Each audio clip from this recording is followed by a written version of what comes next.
Okay, Jason, are you a goal setter? Hey, Julie, I am not much of a goal setter. At least I don't consider myself one. How about you? I want to be a goal setter, but every time I try to put pen to paper, so to speak, and make goals, I too wrapped up in doing what I'm doing. Yeah, I feel the same way. It can be a real challenge for a lot of us, but maybe we can learn a little more today about why goals really can help, especially in specific contexts like your professional development. Right. And how maybe even if you haven't been a goal setter in the past, it might be time to start doing that because everything is changing so quickly and it's harder and harder to keep up. Yeah, do you think becoming a goal setter could be a goal? That works. Like, okay, that's my goal. I'll make that mine. Great idea. Yeah, because then you really just need sort of a hello world type of a goal, and you've gotten on the ladder, so to speak, as a goal setter. Just All something right. like, Okay, I'll yeah, own that. yeah. It's definitely a challenge, but I think one of the things that I would say makes it a little more feel a little more doable is when you see other people do it. And for anyone listening here, in case you haven't noticed, we are talking about setting goals today, education goals, learning goals, some of the ways that people go about doing it, right, Julie? And I think we have as well some good examples from this business applications community too. Yep, I agree. And let's first talk about how to define goals. There's this idea behind SMART and SMARTER goals, and that's an acronym. So, SMARTER is specific, measurable, achievable, relevant, time bound, evaluated, and reviewed. Those all seem like good components of having goals. Eminently reasonable, I would call those.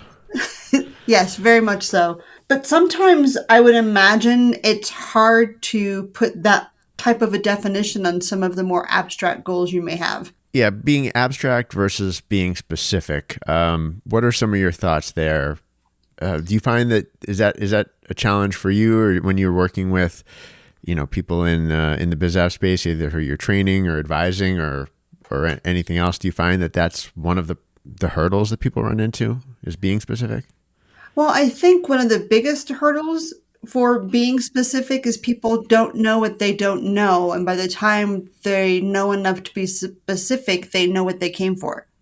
Well, yeah, there's a bit of a journey there, and I can see how that in and of itself can really trip people up. What are some ways that people, especially in this context, that they can help to sort of winnow down some of those details? Do you have any sort of initial thoughts on those?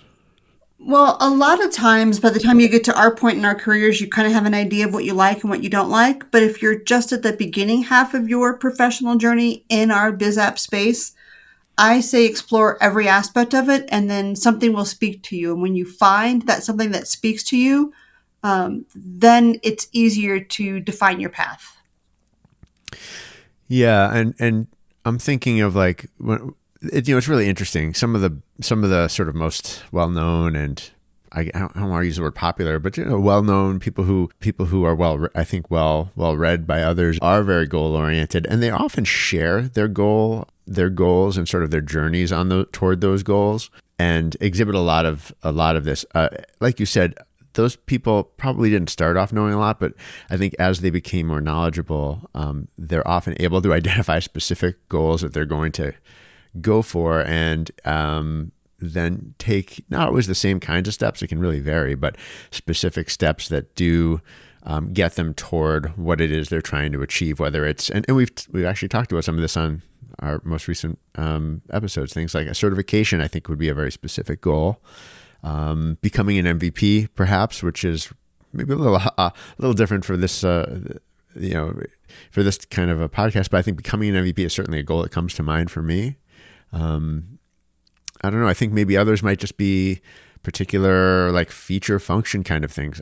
I have a goal of learning how to automate this, or how to build this kind of an interface really well, or I don't know, things in the sort of product or technical realm. Yeah, that's fair. Maybe I should be setting goals for learning things beyond my comfort zone. My comfort zone is Dataverse and model driven apps. And that goes all the way back to when we first started with CRM becoming XRM, and how it just kind of worked the way that my brain thinks. I can visualize in my head a three-dimensional relational database. And so putting fingers on keys to make that in Dataverse is super easy for me. I don't follow best practices when I start a project, especially if it's a small project where I may not be specking out the data model on a whiteboard or anyplace else. I may just have it in my head and start making it. But that's after years and years of doing the best practices of specking them all out on the whiteboards and so on.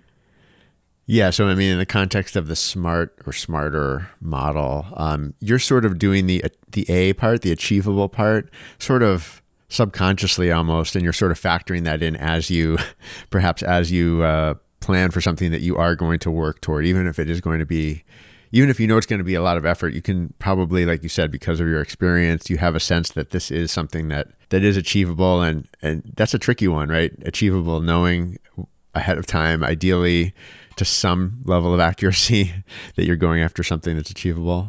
So let's go back to that measurable one. A lot of these are binary. I got a certification, I became an MVP, something.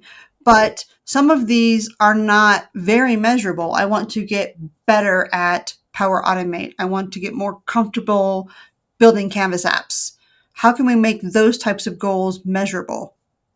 Right. Well, training and classroom types of activities, I think, help put a little bit of structure. Anything really that can put some structure around that seems like a good idea to me. Yeah. And especially if you're competing with yourself, so to speak, you'll know if you're better today than you were yesterday.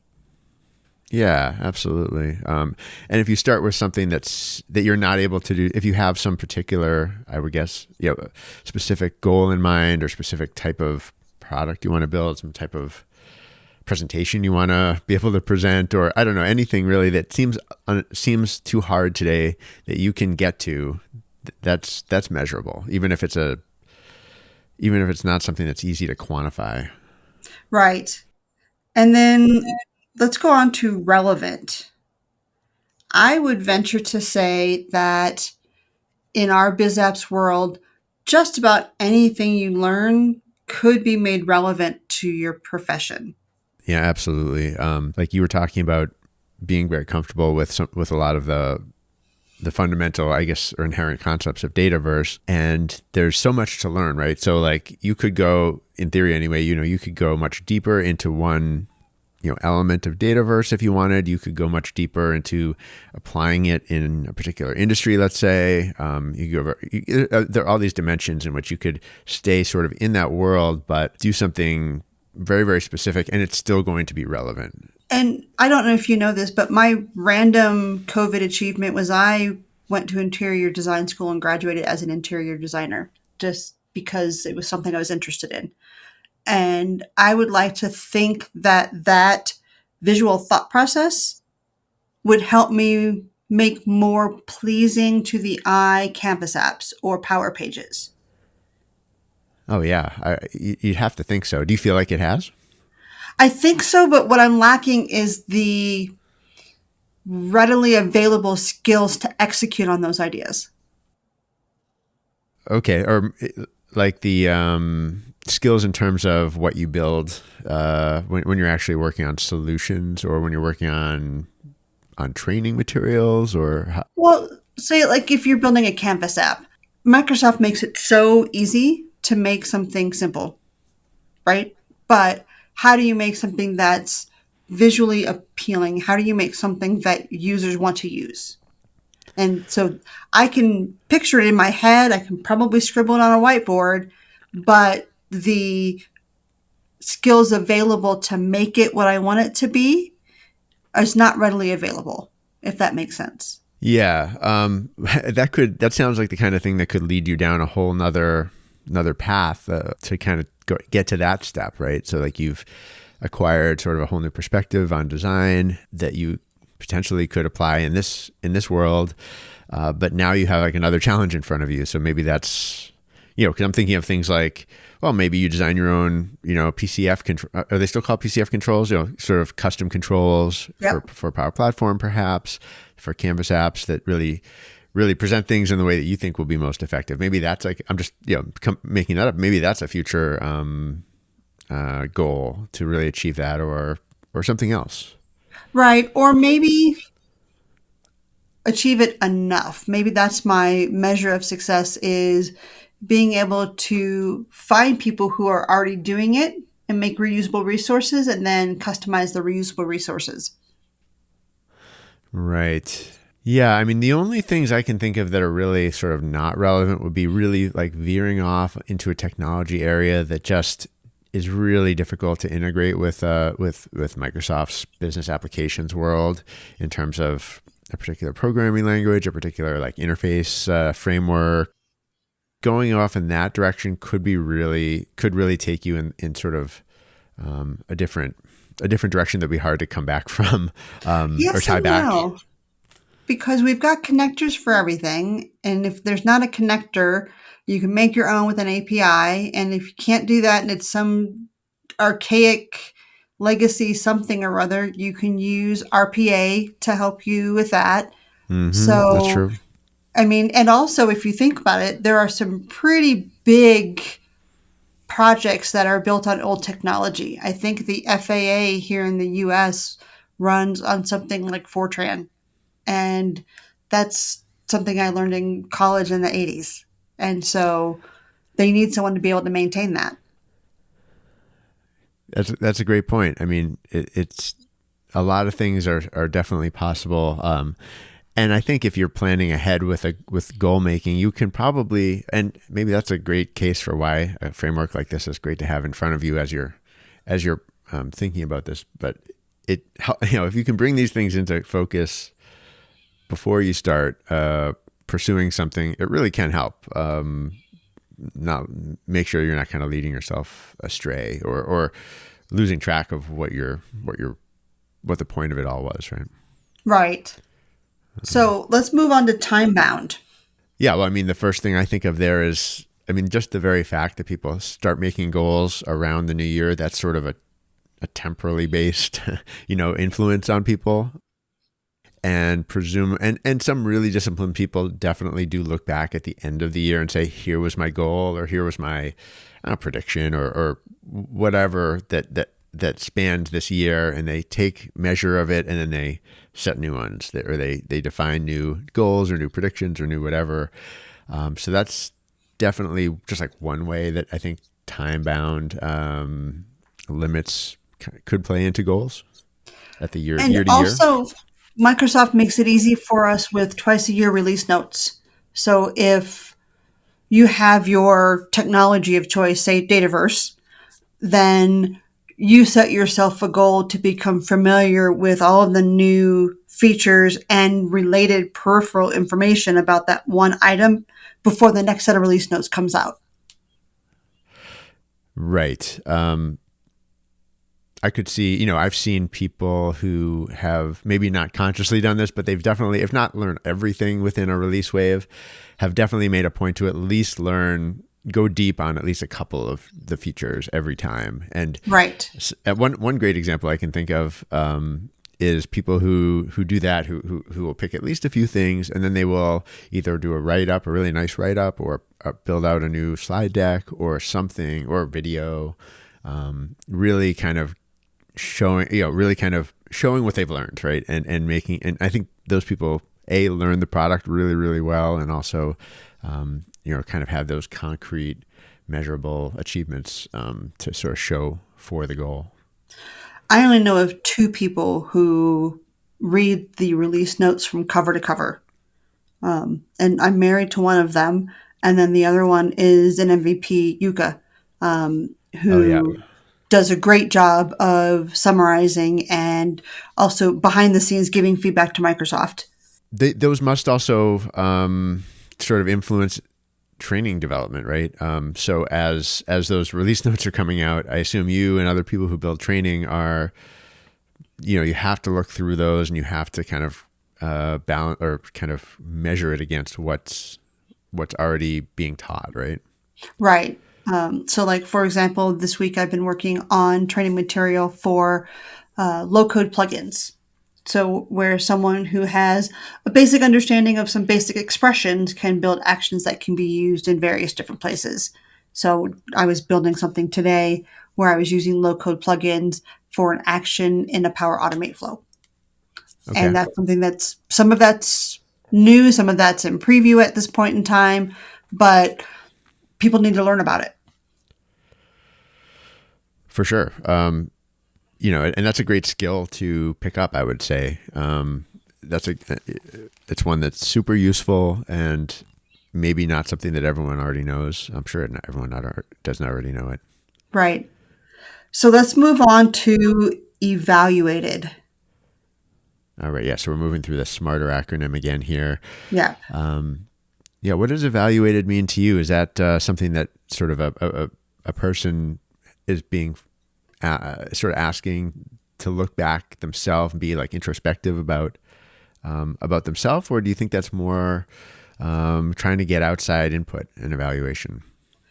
Well, if I were following this acronym as, an order of operations at this evaluated step, I would take a step back and look through and make sure that my goals and my path to completing the goals still meet the specific, measurable, achievable, relevant, and time bound.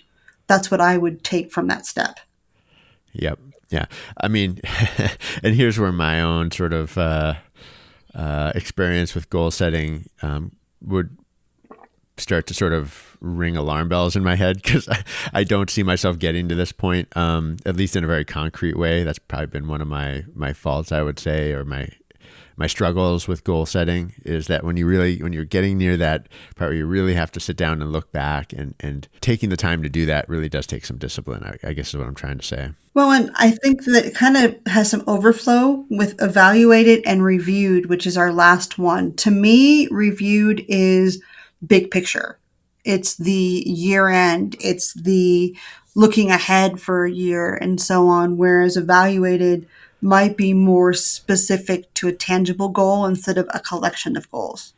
Mm-hmm. Yeah, that makes sense. Those perhaps could blend together a bit, and I think even in the SMARTER framework, the E and the R, the evaluation and evaluated and reviewed, are kind of grouped, right? Even sort of visually in the way. And we'll put a link to anyone who's listening here to some of the references that we're sort of using. But yeah, they do kind of fall into that same basket, I guess I would say. Yeah, I absolutely agree. I think it's just a different scope for me. Yeah. So once we've made these smarter goals, how do we go about achieving them? Which I think is ironic coming from two people who struggle to make goals.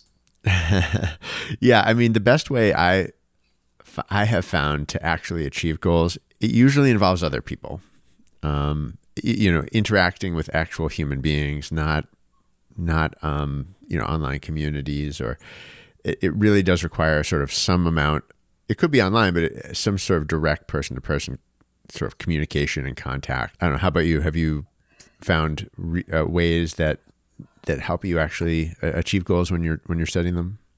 I think it's about accountability for me, where someone, whether it's just one person, a mentor, if it's a small group of friends that are in the same professional space that are encouraging one another, I think accountability so that someone knows it's your goal and someone knows if you have achieved it or not and what may have gotten in your way and can help remove those barriers for you. Yeah, I can see that in a few different ways. One would be like a coaching or mentoring kind of a relationship, but another might be a peer-to-peer kind of a relationship, like a person who's also trying to achieve something and is going along that journey at the same time as you. And even if it's not you, someone who you can compare notes with, who can give you support, who helps motivate you, perhaps. Yeah, I have a small group of friends that I'm very fortunate to have. that are all in the same professional space. Some are MVPs, some are MVP alumni, some are just great professional women in our space. And we're very, very supportive of one another, and we support each other in our professional goals. We understand how personal lives can influence goals, both for good and for bad. Yeah. Do you find that people in the group will share like specific goals or specific things that they're trying to achieve, and try to make those things more more specific, so that everyone sort of knows what's going on in their professional lives? It's more casual, hey, I want to learn more about such and such kind Hmm. of things than specific, I want to do this by this date. Yeah.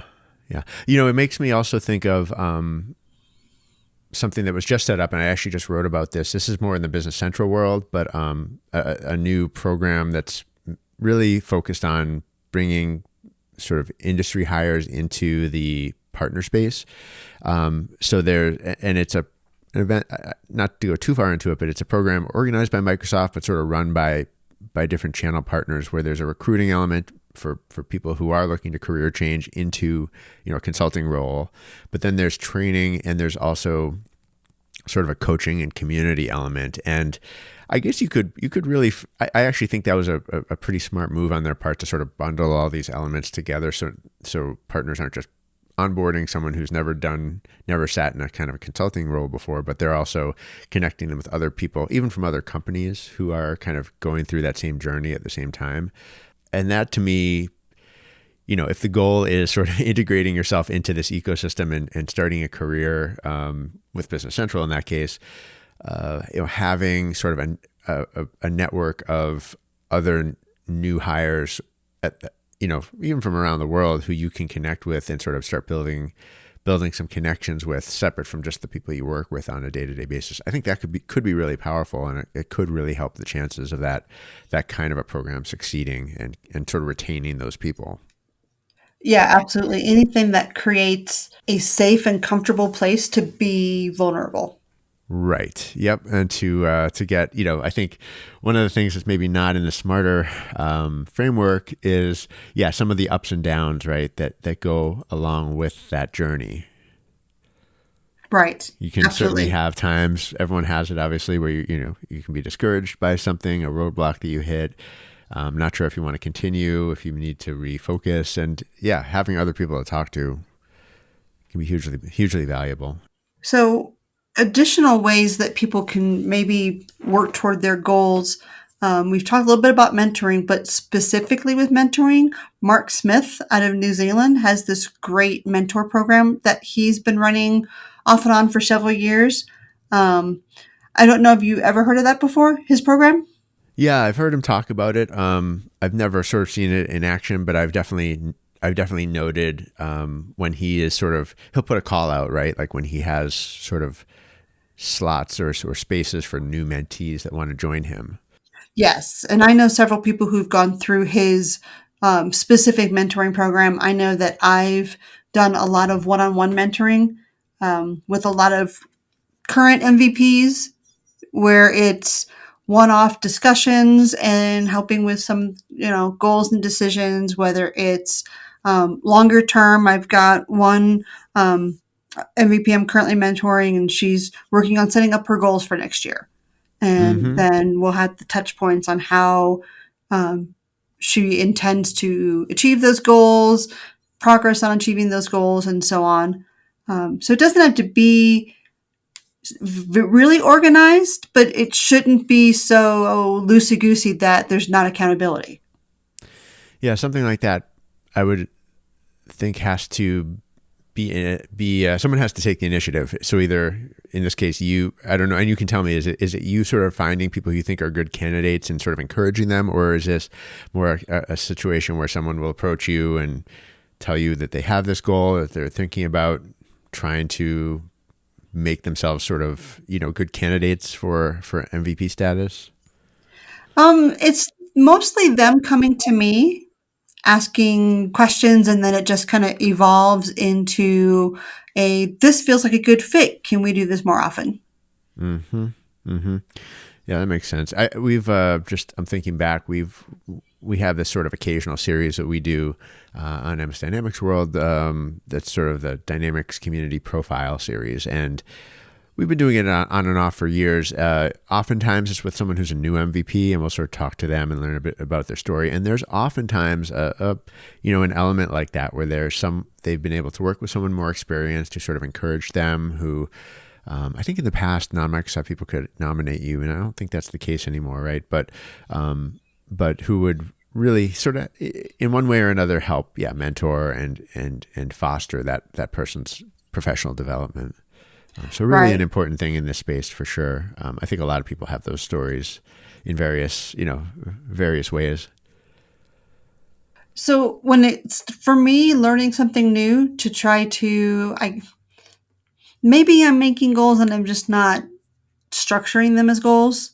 But when I need to learn something new or stay up to date, I love Lisa Crosby's videos and April Dunham's videos. They're Okay. really good at giving some um, information specifically about new stuff in a very consumable way that might help other people besides just Julie learn and meet goals.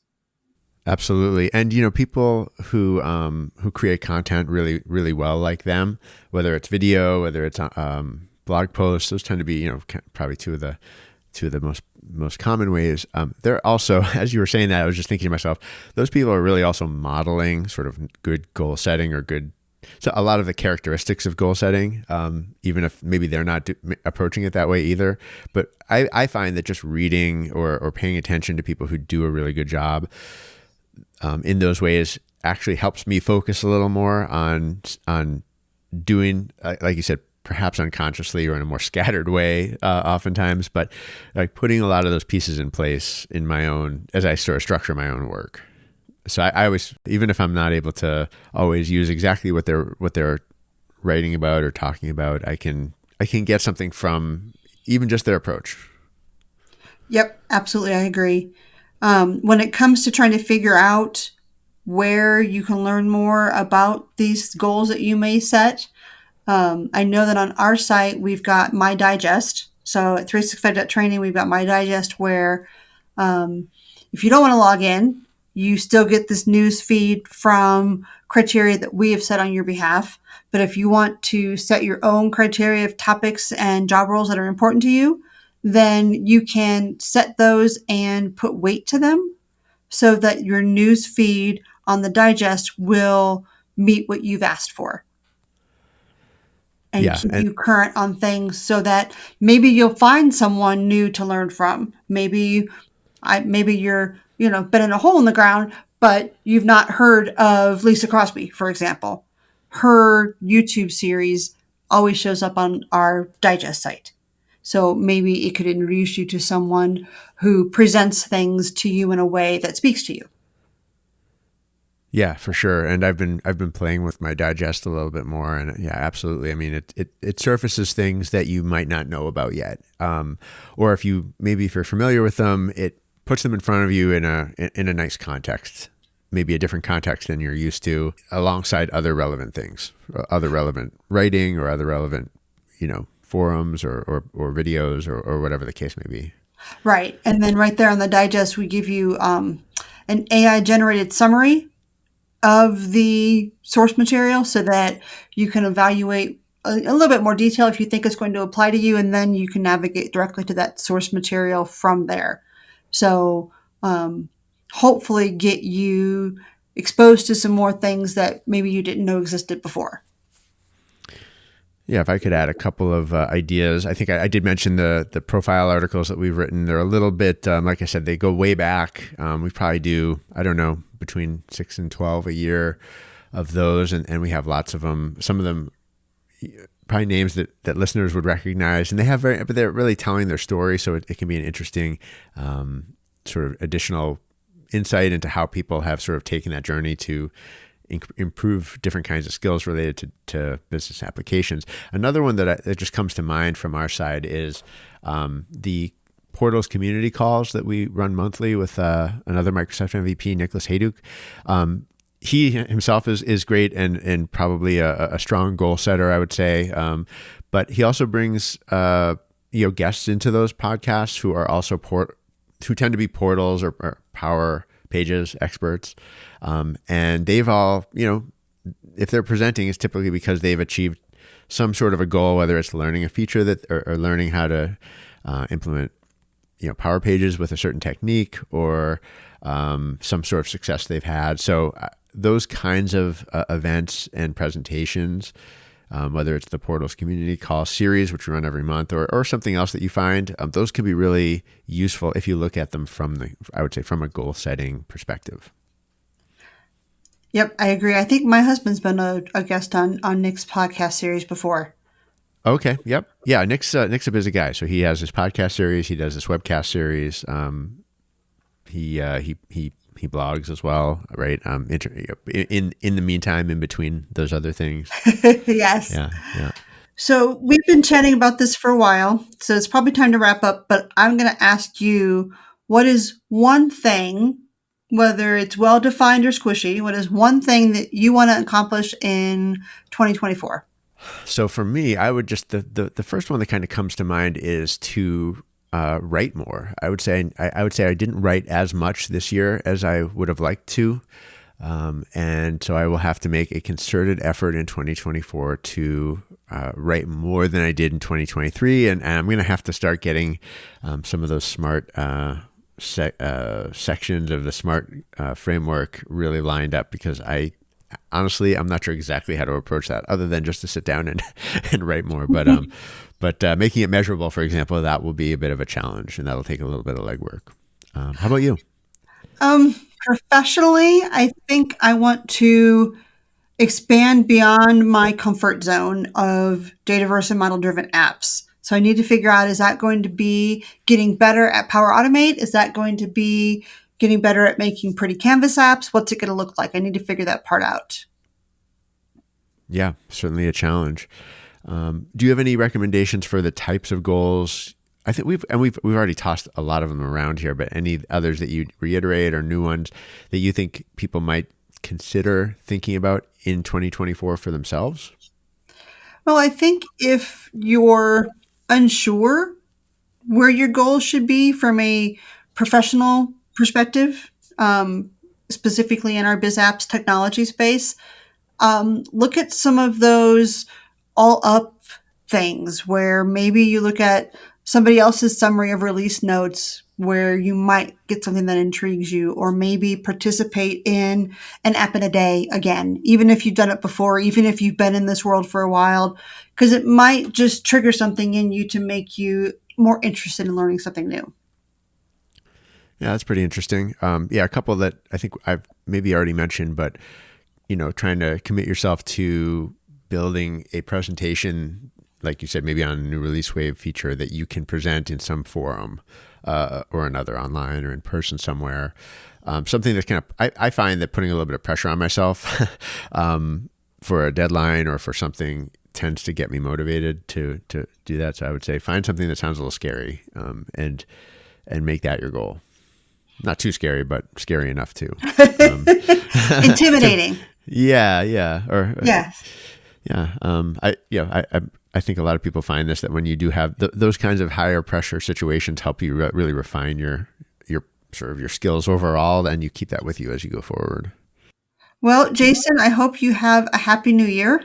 Thanks. Same to you. Do you want to give any other updates before we wrap up here, just about what's new and upcoming at 365.training? Well, we actually have been working on crafting our presentation proposals for next year, so that we're crafting proposals for several of the different events, so that we hopefully can present at the different events and be current to help people upskill as they go to these different conferences.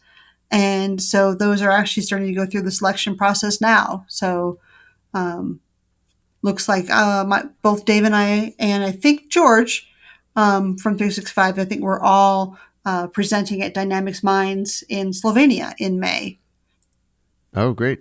I hope to be there as well. So that's certainly an activity that requires some effort to put those kinds of things out there to the various events. Well, if I could just give a brief update too, I would call people's attention to another new podcast. I never intended to launch sort of two different sort of podcasts kind of in the same month or so. But in addition to BizApps Classroom, there's another one that I'm not as directly involved with. You probably won't hear my voice on it, but we have something called BizApps Buzz, which is kind of a breaking news podcast series that we've just started. So when companies in this space have a new product to announce or something else that's happened at the company, a new product, new hire, really anything else, they'll be hopefully talking to our team about what's going on, what's new, and doing it sort of live and sort of at the time that it matters. So whereas these are nice conversations and our MSDW podcast has discussions about various issues, that's really about breaking news. So I would say there's that. And, with our site, we have, it's the end of the year, so we are doing some looking back at some of the top articles of the year and things like that to try to wrap things up as we move into 2024. Sounds awesome. Things are always changing, aren't they? They are. And I think this might be our longest BizApps Classroom podcast yet. A lot of fun talking about some of these things. Goals are not something, as I think I've hinted at, that I have front of mind all the time for myself in any concrete way. So this was it was kind of fun to work out some of those thoughts with you here. I look forward to the next one, Julie. Yeah. Thanks a bunch. Take care. Thanks for listening to another episode of the BizApps Classroom, a joint project between msdynamicsworld.com and 365.training. For more information on the sites, tools, and stories we mentioned, please check out the links in the show notes. To get in touch with us, you can reach Julie by email, julie@365.training. You can reach me by email, jason@msdynamicsworld.com. We'll see you again soon.